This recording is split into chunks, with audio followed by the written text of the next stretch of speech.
Face à la cherté de la vie, qui ne souhaite pas faire des économies, surtout quand il possède une voiture et qu'il effectue de nombreux trajets?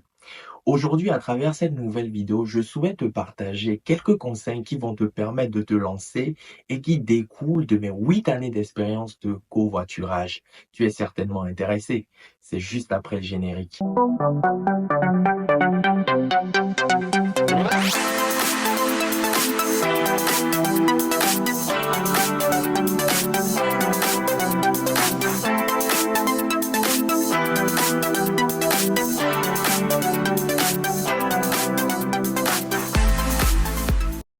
Avant de te développer mes conseils, je souhaite partager avec toi une anecdote par rapport à mon premier trajet de covoiturage.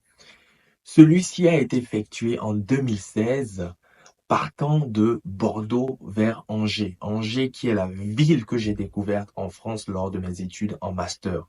Je me rendais avec ma copine de l'époque pour passer un week-end pour lui faire découvrir ma ville de cœur.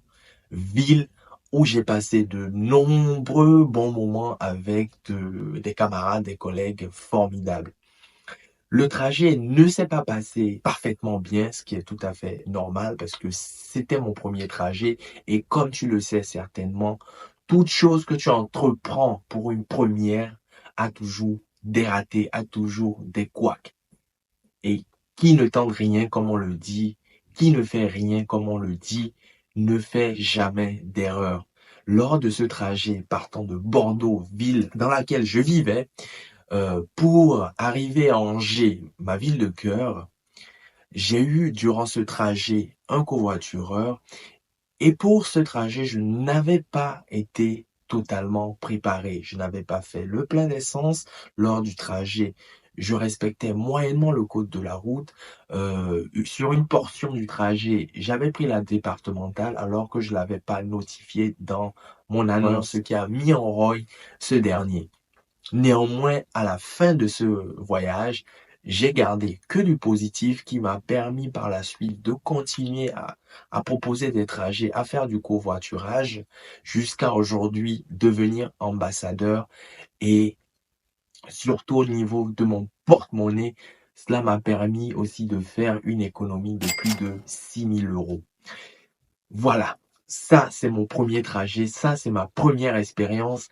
Si tu comptes te lancer prochainement, sache que tout ne sera pas parfait, mais essaie de retenir le positif et je vais te permettre, à travers mes conseils, de le réussir au mieux, même si tout ne sera pas parfait à 100%, parce que c'est une première, et une première, comme je l'ai dit plus tôt, il y a toujours quelques loupés. Sans plus tarder, voici les 8 conseils que je souhaite partager avec toi. Pour ta première, propose nécessairement, obligatoirement un trajet que tu maîtrises. Un trajet peut-être que tu as l'habitude de faire pour partir en week-end voir ta famille, voir ton chéri ou partir au boulot. Il faut que ça soit un trajet que tu as déjà eu à faire plus d'une fois et que tu maîtrises. Cela va te permettre d'être serein, de ne pas avoir une certaine appréhension, de ne pas être confronté à des surprises, de ne pas être dans une situation de stress, dans une situation inconfortable, sachant déjà que tu dois supporter quelqu'un que tu ne connais pas. Donc, avoir un double stress n'est pas positif et cela peut te créer des conséquences durant le trajet. Oui, pour réussir ton premier trajet, opte pour des horaires sans grosse affluence. Cela peut être le matin à 5 heures ou 6 heures ou 7 heures ou tard le soir à partir de 20 heures. Je sais qu'il y a des conducteurs qui ne supportent pas conduire lors des gros trafics, lors des gros embouteillages. Gérer ces moments pour eux constitue des stress, constitue des moments de nervosité et ce n'est pas évident. Se rajouter encore la gestion d'un covoitureur qu'il ne connaît pas peut être fatal à leur voyage, peut être fatal à leur conduite. C'est pour cela, je t'encourage, vaille que vaille, à opter pour des horaires tôt le matin, 5 heures, 6 heures, où il n'y a quasiment personne sur la route, ou tard le soir, où le trafic est réduit. Cela peut être aussi 20 heures, 21 heures ou un peu plus tard si tu arrives à conduire la nuit.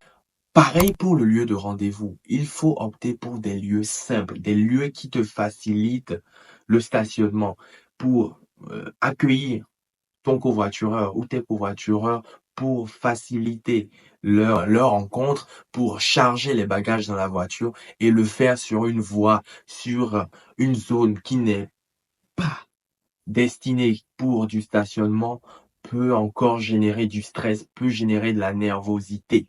Et le but de cette expérience de covoiturage est de partager des moments agréables.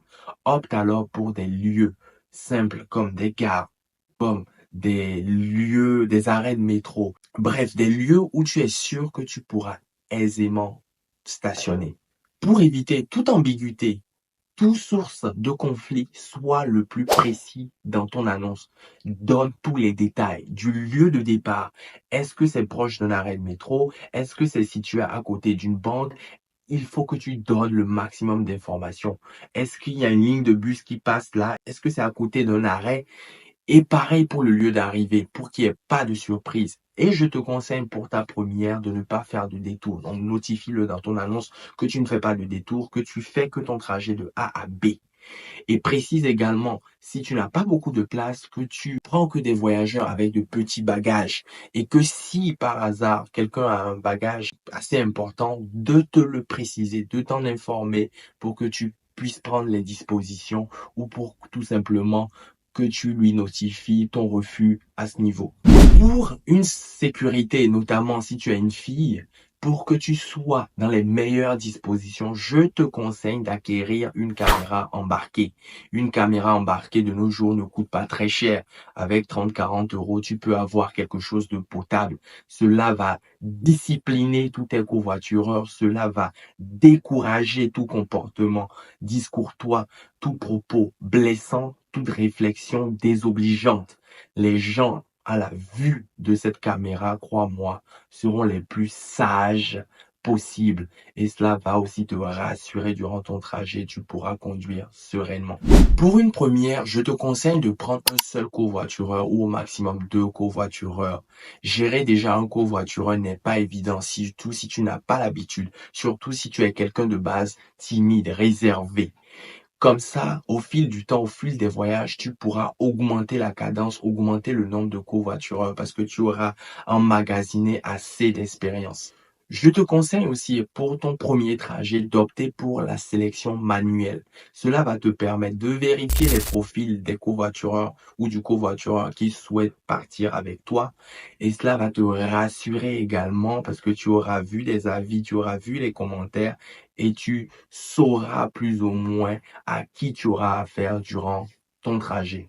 Enfin, pour finir, je te conseille, si tu es quelqu'un de réservé ou tu es quelqu'un qui, quand il conduit, ne supporte pas discuter, aie quand même des propos, on va dire, bienveillants, du style, je suis quelqu'un, j'aime bien discuter, mais si je ne parle pas, c'est parce que je suis concentré sur la route, j'aime bien être concentré sur mon trajet, mais si tu souhaites échanger, on peut échanger, n'hésite pas à me poser des questions, à discuter avec moi, et tu verras, en général, les gens, ils préfèrent aussi être calmes sur leur téléphone, dormir, lire, etc. Peut-être au début, tu auras un peu conversé avec eux pour savoir qu'est-ce qu'ils font, qui sont-ils, et tu verras, tu remarqueras au fil du trajet, au fil des minutes, qu'il y aura un certain calme qui va s'installer. Et comme ça, tu pourras continuer ton trajet. Mais n'hésite pas par moment à juste demander, ça va, tout se passe bien, vous sentez bien? N'hésitez pas, est-ce que vous voulez faire une pause? N'hésitez pas à me le dire. Bref, voici ce que je tenais à partager avec toi. N'hésite pas à me mettre en commentaire ton avis à ce propos. En attendant la prochaine vidéo, prends soin de toi et à très vite. Ciao. Un studio créatif avec confort et les équipements pro. Une sonorisation et acoustique optimisée. Un éclairage haute performance pour un rendu chaleureux et cosy.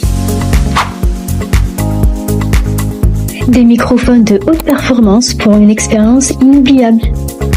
Et enfin des caméras Sony 4K à fort pixels. Alors viens suivre tes interviews et faire la différence. Viens réserver ta session sur notre site.